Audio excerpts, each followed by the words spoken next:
go with our very first presentation of the 16th annual Kain Clients and Friends virtual workshop. Joining me today is Guy Super with Outsell. He's their Vice President of Sales.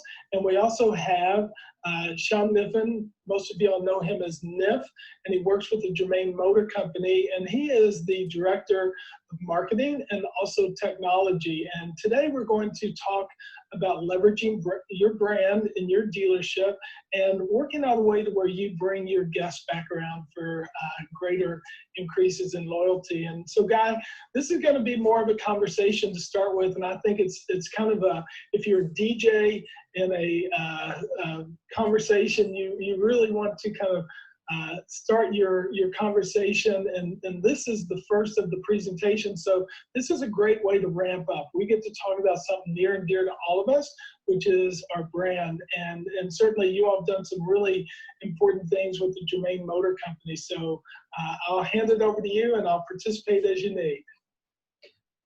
Sure. So, you know, I'd love to, I guess, start this off by kind of walking back, you know, I don't know what it was, 18 months, maybe 2 years ago, and where Shaun and I, you know, kind of started down this journey, which has, you know, is just, you know, now coming to fruition, and just some of the conversations that we had, and specifically get a little perspective from Shaun as well on, you know, what were some of the key learnings that you have when you really started thinking about how am I going to execute on this CDP? So I think we start there, Shaun. So thank you very much. And you know, this is a topic that has bothered a lot of us for a long time, and that was how can we effectively communicate with our customers in a way that we weren't always trying to drive sales or, you know, sell them a battery or whatever, right? And you know, we started looking at this, and all of our data amongst all of our stores, it's all separated. It's siloed out separately. And we were like, okay, well, how do we get it unsiloed? And so we explored the idea of developing a CDP, a centralized data platform.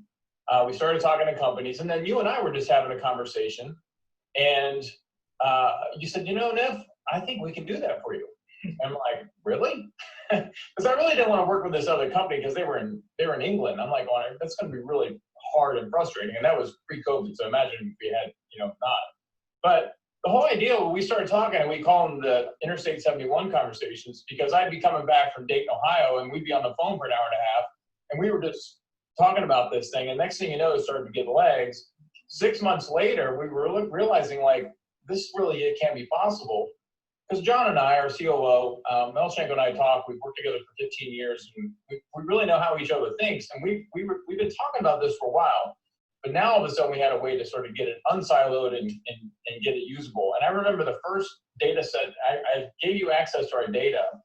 You signed the NDA, looked at the data, and you called me back and you go, Niff, I got good news and bad news. The good news is you got 1 million customer records in 5 years. The bad news is 400,000 of those records are unusable.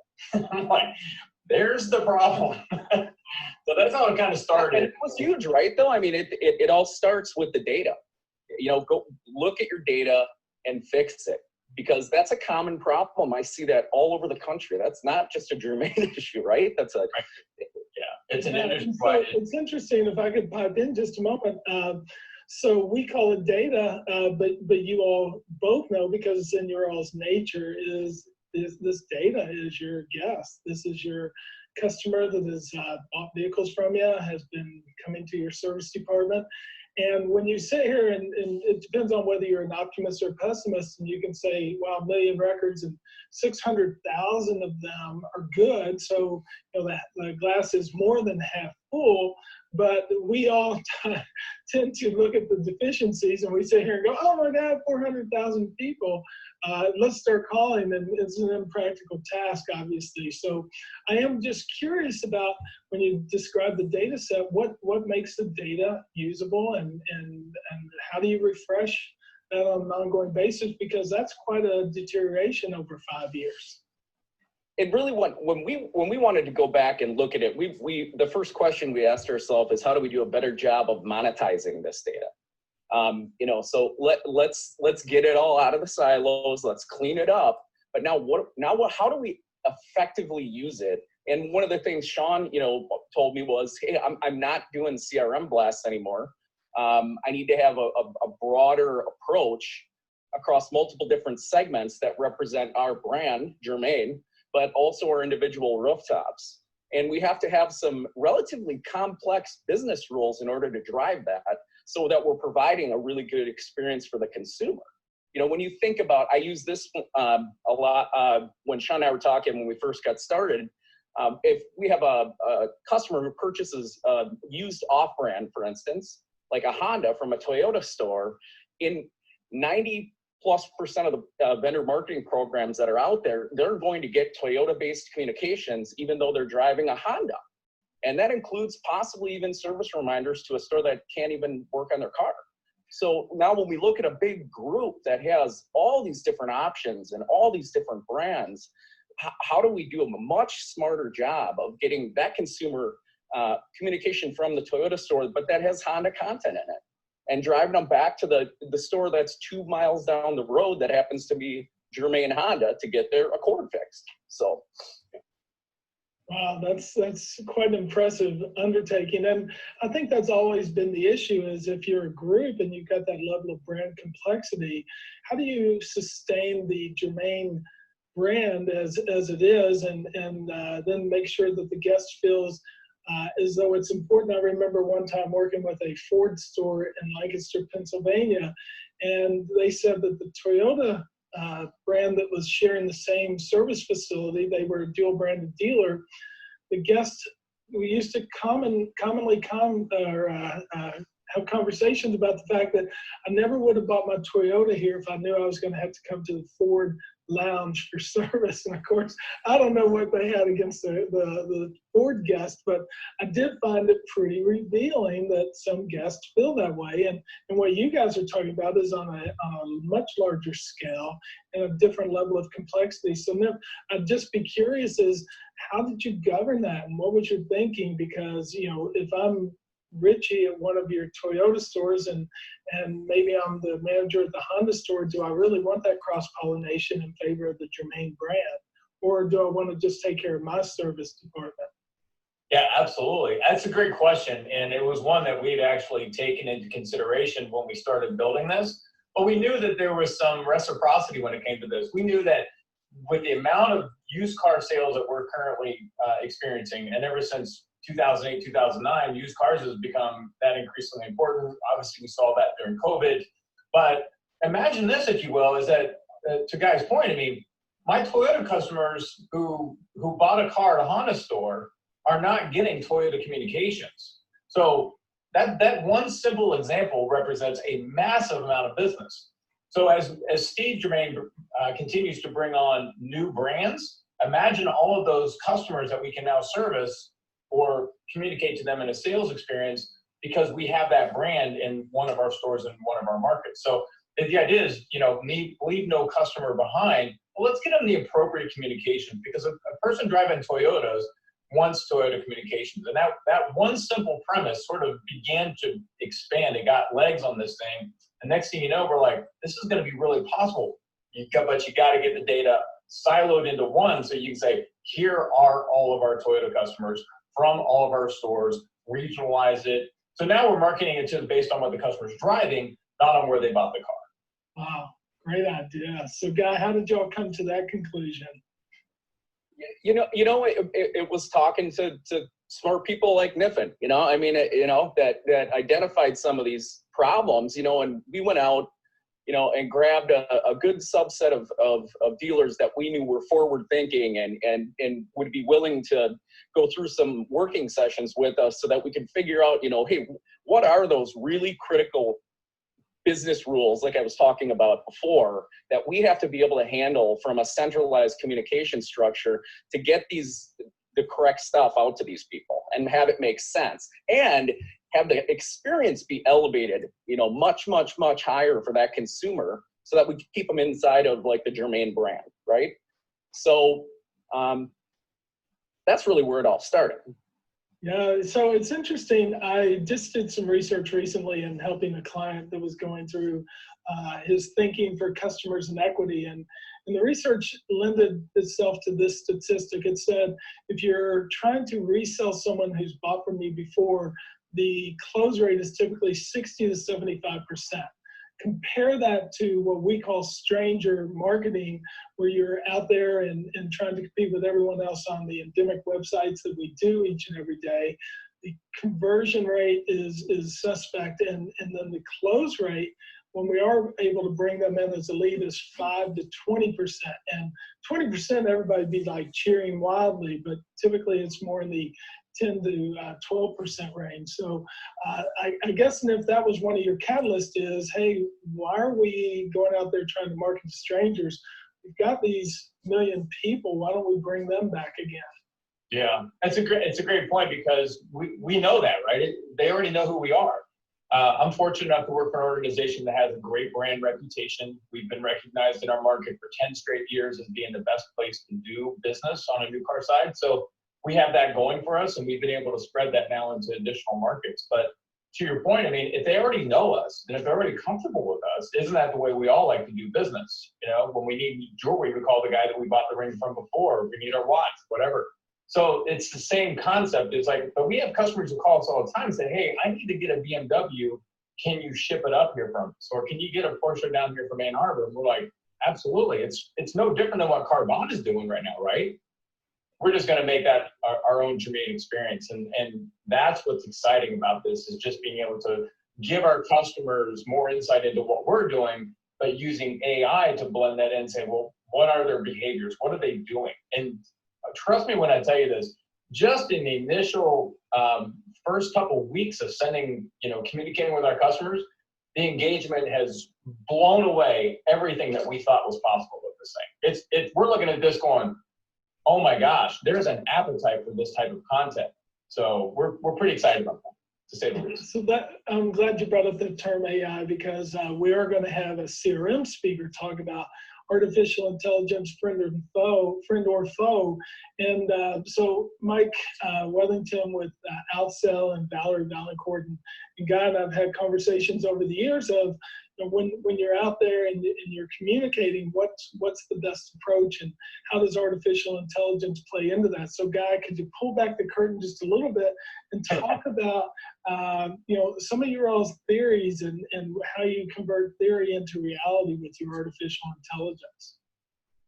So we're going to hear a lot more about AI now. It's just just even in the last year, all of a sudden it's just kind of the buzzword. Everybody's doing it.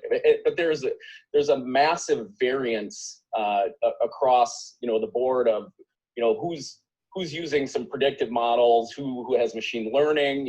Isn't AI Alexa, right? I had somebody ask me that the other day. So it's a pretty broad term. So the way we look at it is, we know a couple of things. We know that in order to make a predictive model or AI in general work, you have to have massive quantities of data, right?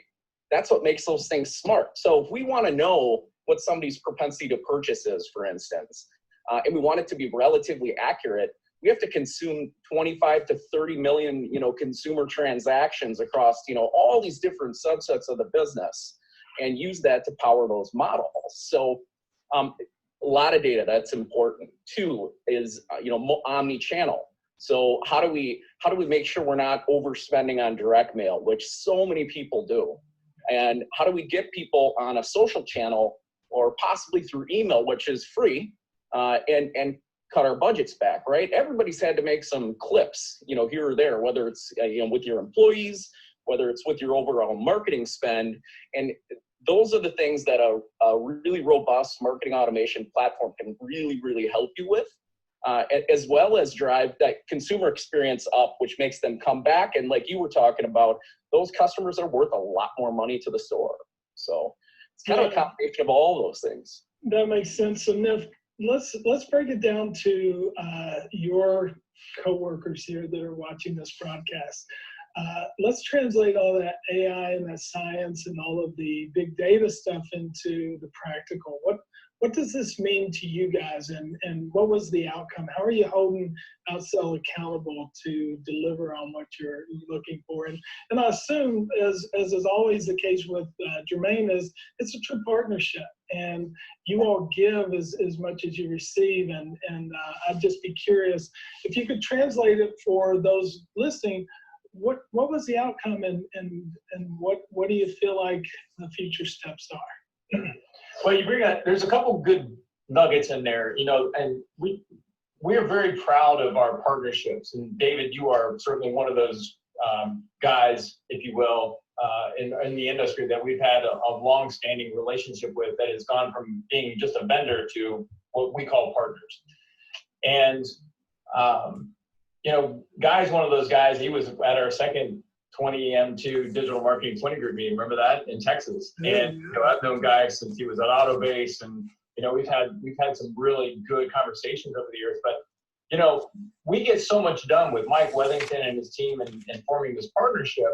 But I was telling someone the other day about this. I'm like, you do realize that there's a lot of people working on this for us. I mean, it takes a village. And I dare say probably 20, 30 people are working on our stuff right now behind the scenes that, at Outsell. It's pretty extensive. So partnership is one thing.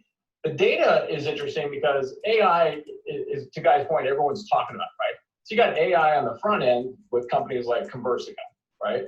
Which are, people are talking to the AI and they think that's a real person, and they come into the store and they ask for Jessica, and they're like, there's no Jessica here. That's all AI, right?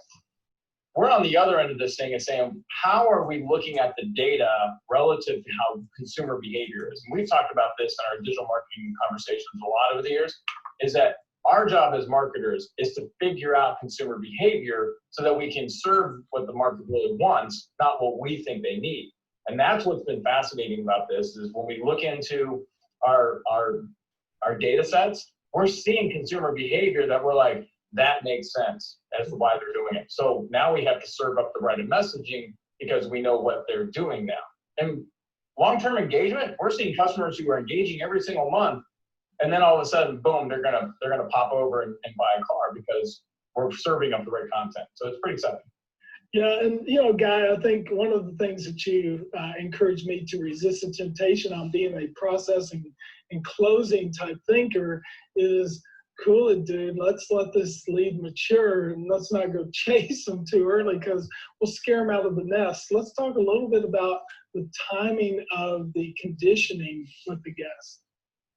Sure. So, I'm an ex-retail guy, so, I've been there, done that to a certain extent. But, when you really think about it, how most salespeople are following up on things maybe for a few days, and that's it. But there's a vast majority of consumers who, one, may never even send in a lead, right? They're just going to show up with a piece of paper that says, hey, here's the bin I want. Can you go find it for me?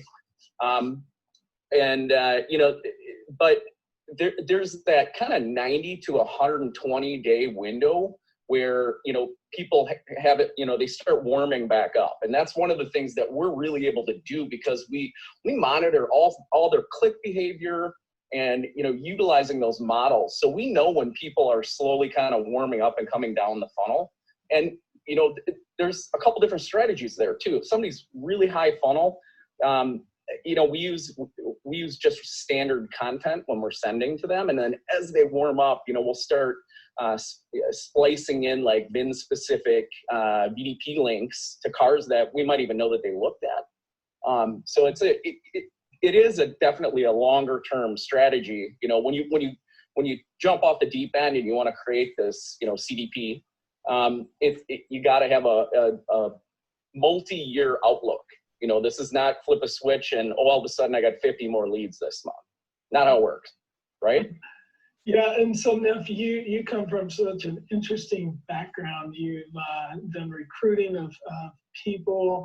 You've managed business development centers. You've worked on technology. You've put in phone systems. You are just really keen on digital marketing. So thinking about all that, knowing the realities, how do you pull back the reins on sales managers and GMs that are sitting there going, oh, this is great. This is just a new lead source, and we're going to get the guys, give me some scripts, and we're going to pound the phones. I'm glad you asked that question, because that was definitely a point of contention early on. You know, and the reason why it took 6 months of conversations and then ultimately a couple trips to Minneapolis and, you know, taking John, our COO, and then we took some GMs with us, was to sort of give them a different perspective on how to properly use the data. Because let's face it, we have stores that were over farming their data so bad, and it's very common in the industry. They're like, they develop an email blast, which is, you know, not what we're doing, right? And next thing you know, they send it to 42,000 people 3 times a month. We're like, you're just over farming the data, right? Which makes all of the data insignificant because people just like turn that off, right? So it's interesting because, you know, we see that all the time. But what's coming on this thing is even more exciting. And that is the ability to not just communicate via email, but what can we do via social media? What can we do versus direct mail? What if they click on an email and then it lands in their mailbox in a couple of days too? So this is beginning to take on multiple facets, but bigger proportions. So we're pretty excited about that, and just being able to get the right message to the right person on the right device at the right time, you know, with the right information. So it's pretty exciting. But Sounds like we did warn the GMs, and I'll warn everybody who's watching this.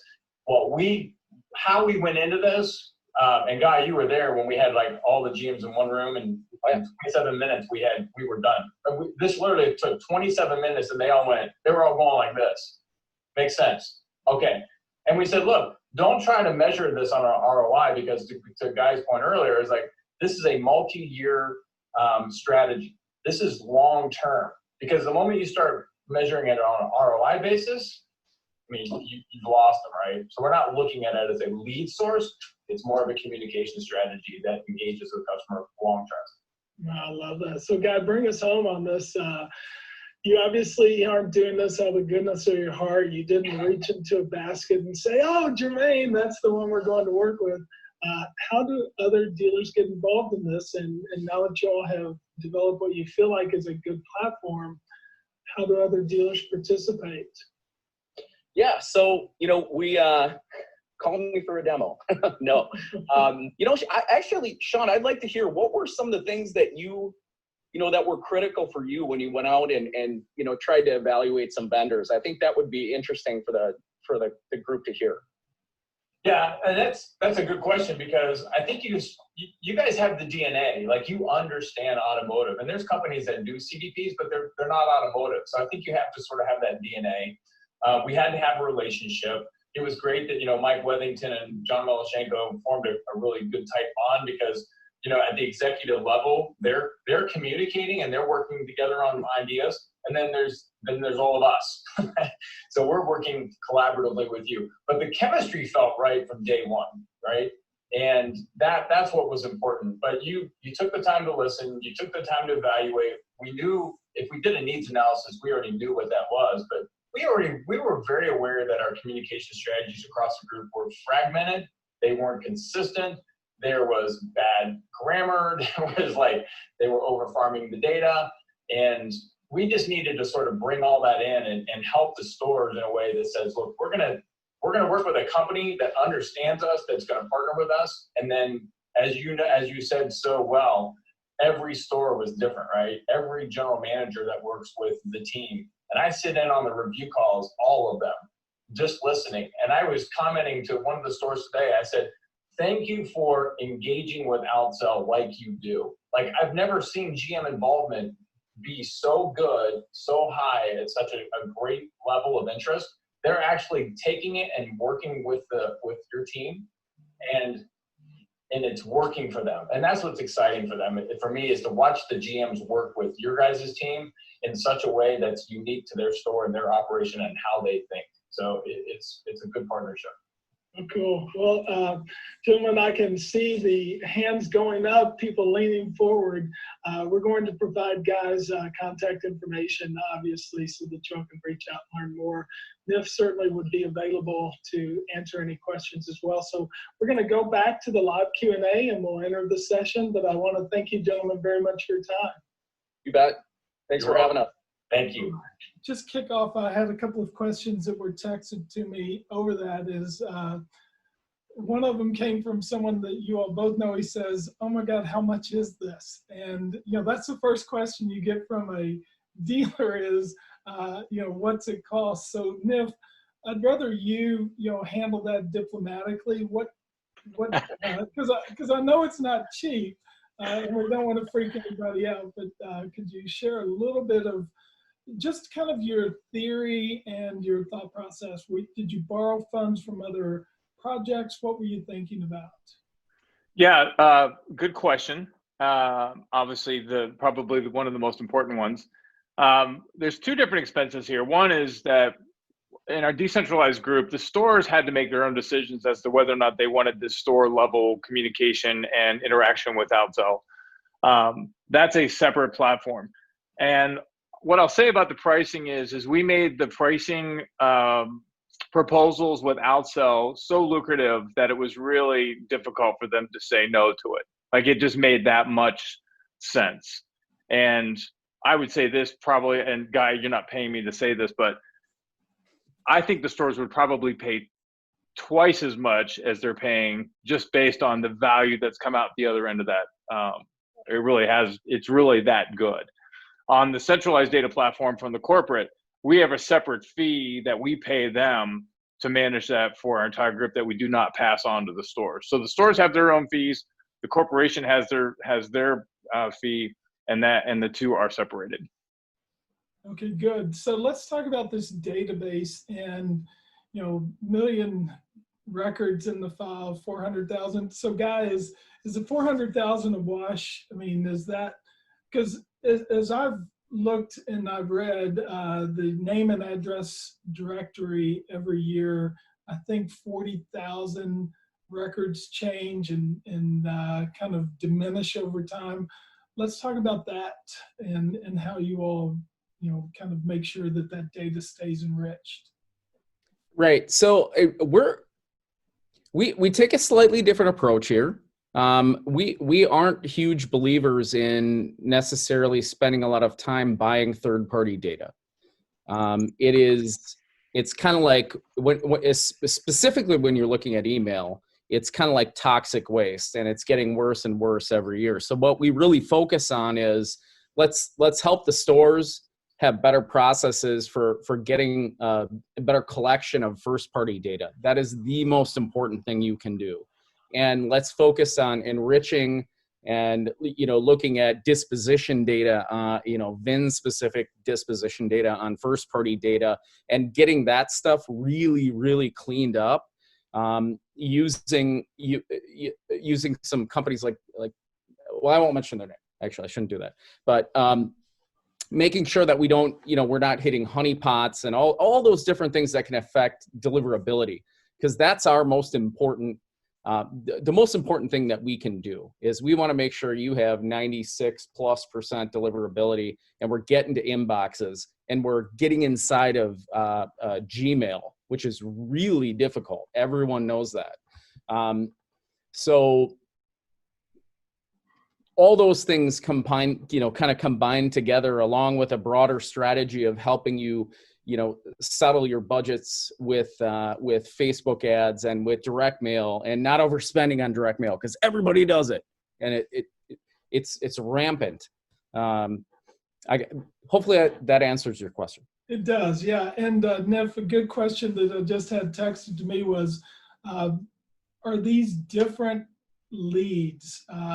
If you mine this first-party data, and this is your brand generating these, are you very paternal over them? I mean, do you go into your internet departments in each of your stores and say, come on, guys, we grew this lead ourselves. Take better care of it. No, I think that as much as I love that question, one of the things that we've really are really proud of here is this has been an organic flow from the start. Like we didn't want to try to harness the horses. We sort of wanted to let them run a little bit and get customers engaged with us. And that's what I was mentioning. I was watching the video with y'all, and the engagement rate from the very first communications we sent was so high that we were like, maybe we underestimated how popular we can actually be with our own guests. So we know that they're going to get taken care of because that's who we are. That's Germain customers like us because we take care of them. So I'm not really watching it, governing it from that perspective. All we're trying to do is create engagement and then ultimately getting people eyeballs on the inventory, if you will. So, but it's not always the inventory. Sometimes it's the service department. Sometimes it's just, with people traveling more now, it's by getting them into the service departments and giving them a reason why they would want to do that. So that makes total sense. And guys, you all know, if you've ever been to one of my conferences, I run a pretty tight ship when it comes to the schedule. And we've got some questions that'll be coming in, but we've got 1 minute to wrap up. So Kniff, I'm going to give you the floor. What can you say in 60 seconds about standing out instead of blanding out? Well, the elevator pitch on this is that, everybody needs to take heed of the fact that, the market's been very uncertain. What are you doing with your data? And is it more usable now than it was a year ago? I mean, we went to this knowing that we had 4 initiatives: get the data right, use the data correctly, and then ultimately keep the data clean. So our first party data is probably one of the most valuable assets. And we want to move forward into the future with additional verticals, if you will, on using that data across multiple platforms and keep more people that we do business with in our basket of business, if you will. Excellent. Very impressive, gentlemen. And thank you very much for your time. Yes. I have one quick thing, and I want everyone to look at this because this also ties into your websites and your digital retailing experience. And we spent a whole bunch of time, and we did a study with 960 dealerships, I believe it was. There were 5.6 million consumers in it. This is not a small poll. 63 million consumer vehicle purchases over 3 years. And inside of that, 60,000 different cohorts. And I'm happy to walk you guys through that if you want to call me and talk about it. This is, and if you can see that, can you guys see it? Yes. So here's what happens when you combine a digital retailing platform on top of a really effective AI-powered consumer lifecycle marketing platform. And there's a couple of them out there. It's not just us. But look at those numbers. 18% increase in sales, 26% increase in sales with lifecycle marketing and digital retailing. And the numbers are staggering. They're absolutely staggering. Yeah. And just the average consumer value was over $500 per consumer. Add up the numbers. As impressive as those numbers are, what was really impressive was you doing the retro PowerPoint. Oh, listen, yeah, you like that? I love that. Yeah. I didn't have a screen share. I had to, yeah. I am so impressed. Great job, guys. Thank you. I'm also good. Oh, go ahead. Thank you very much for a wonderful kickoff.